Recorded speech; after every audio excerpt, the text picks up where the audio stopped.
everybody, Whitney LeBrie here, and I did a little damage this week at the old local Michael's, and they had a deal on, of course, their miniatures, so I scooped up several different ones.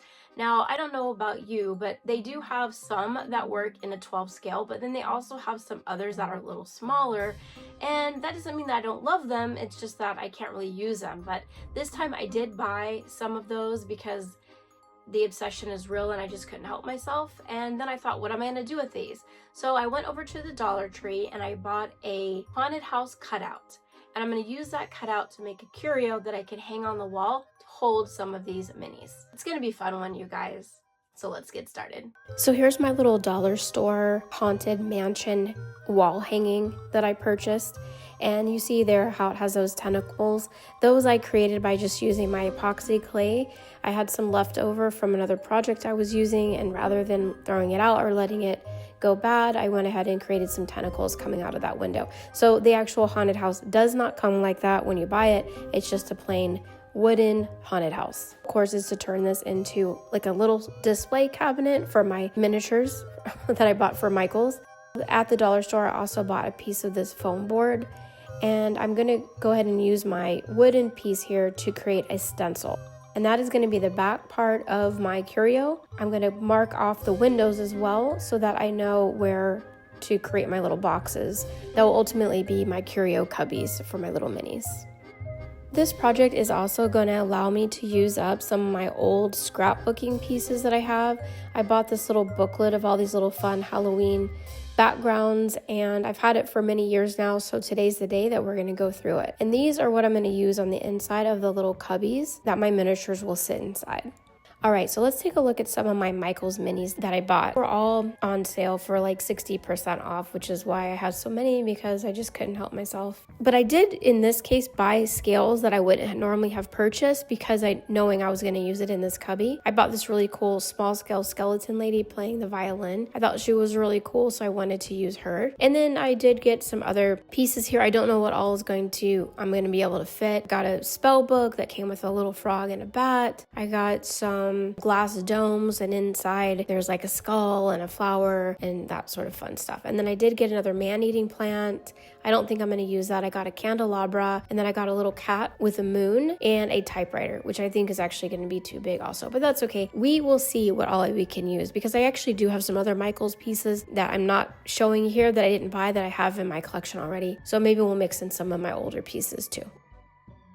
Alright, now it's time to pull out a whole bunch of my foam remnant pieces. What I'm going to do now is I'm going to cut these down into 1.5 inch strips. So to do these little cubbies, the main important thing to note is that all the pieces have to be the same size, so that all the cubbies are the exact same width. So when I glue my wood piece, my wood haunted house, to the front of the foam, it all lines up and everything is the same width. Alright, and then once I have all these foam strips, now I can start cutting them down into the little cubbies around each individual window, and then placing in my scrapbook colors that I want to use. So you can see here's my very first cubby, and then once the haunted house, the wood part goes on top for my mini to sit inside. I'm going to keep doing that with all of the windows, making a unique little fun cubby for each one.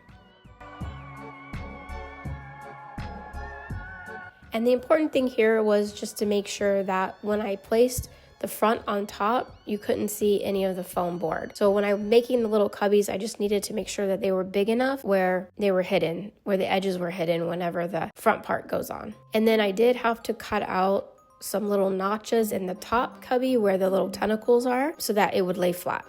Alright, now I've got all my cubbies made, and now we can start working on the front of the haunted house. So the look that I want to give is kind of like a vintage haunted house that is kind of got a cartoony kind of feel to it, if that makes sense. One of the things that I need to do also is really make distinct roof lines here. So I'm going to just stencil out my roof lines for those two front turrets, I'll call them. And then also I want to do some sort of window molding around the front, and maybe like a corbel on top also to kind of give it more of a haunted look. And then of course something around the door also. And then I'm also going to do maybe like a little staircase in front of the stairs, in front of that front main door.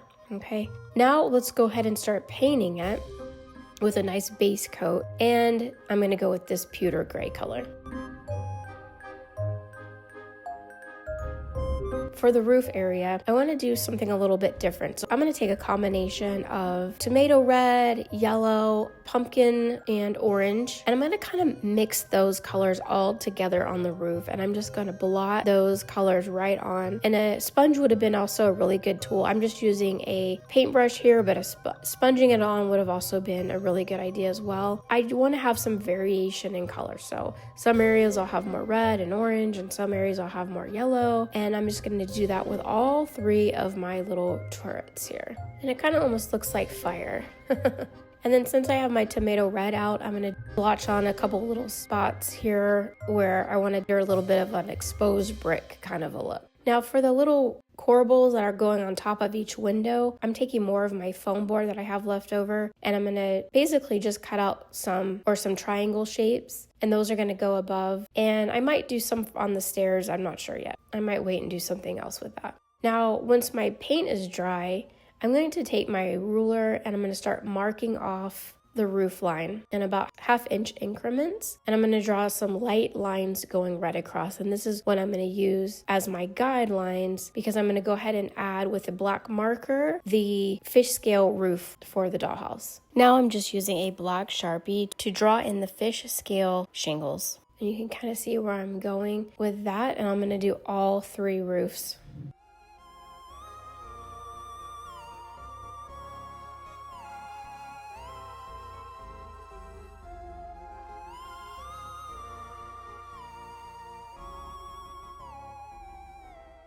Now that the roof is in, I'm going to go ahead and glue those corbels right on top, and so that's going to also give a little bit more dimension.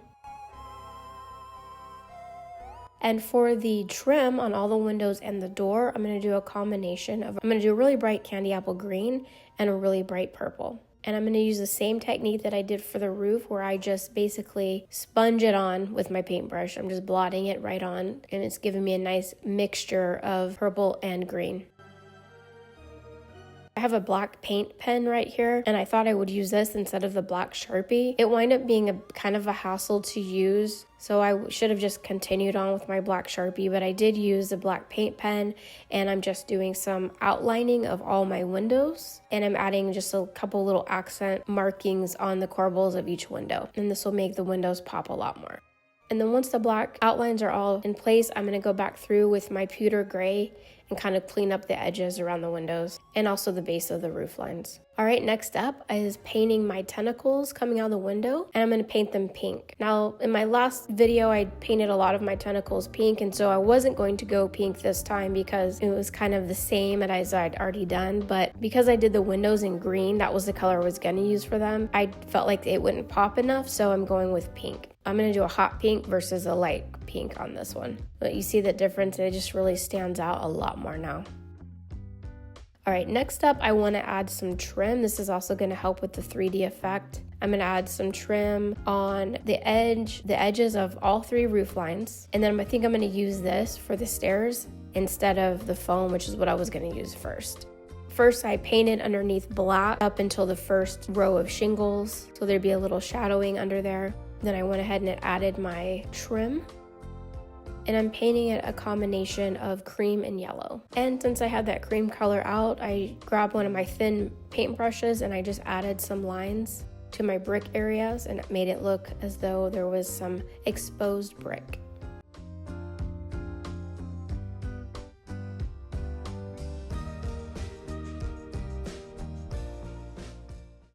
All right, now we're gonna go back over all of the pewter gray areas, and I'm gonna highlight with my lighter gray, and then I'm gonna go do a little bit more pewter on top of that also, just to tone it down just a little bit, but now we've got a couple layers there of paint and a couple layers of color. Now what's really going to make this whole piece pop is I'm going to grab my black paint and quite a bit of water, and I'm going to start adding in shadowing all around the edges of pretty much everything that you see. Starting with the roof lines first, just adding the color and then blending it in. Adding the black and blending it in. And I'll go around all of the windows, the doors, and the whole roof line. And of course around the tentacles as well. And that's just going to make everything really pop.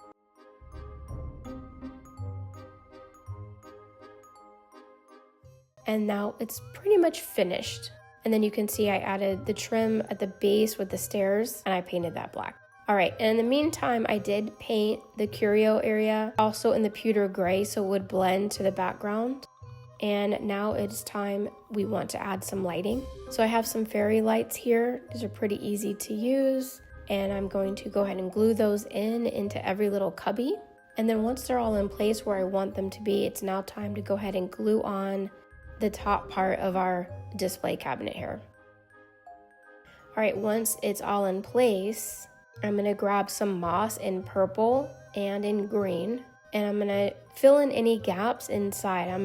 Where maybe I messed up on the wallpaper or where there's too many lights gathered, I'm gonna use this to cover the wiring so that they'll just peek through. And then I had a little moss come out of some of the windows just for effect. I thought that looked much better.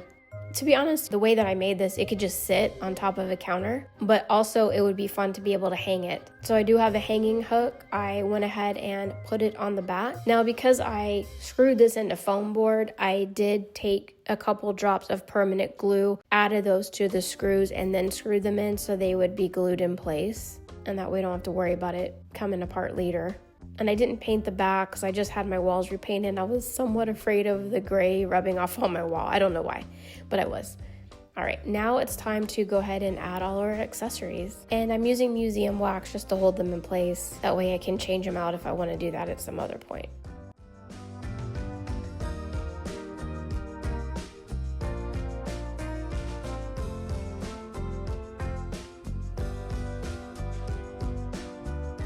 And then I have this large branch, this manzanita branch, left over from other projects. And I thought it would be really fun to kind of stick it in the top area so it looks like there's a haunted tree as well coming out of the back area. And here it is in the dark.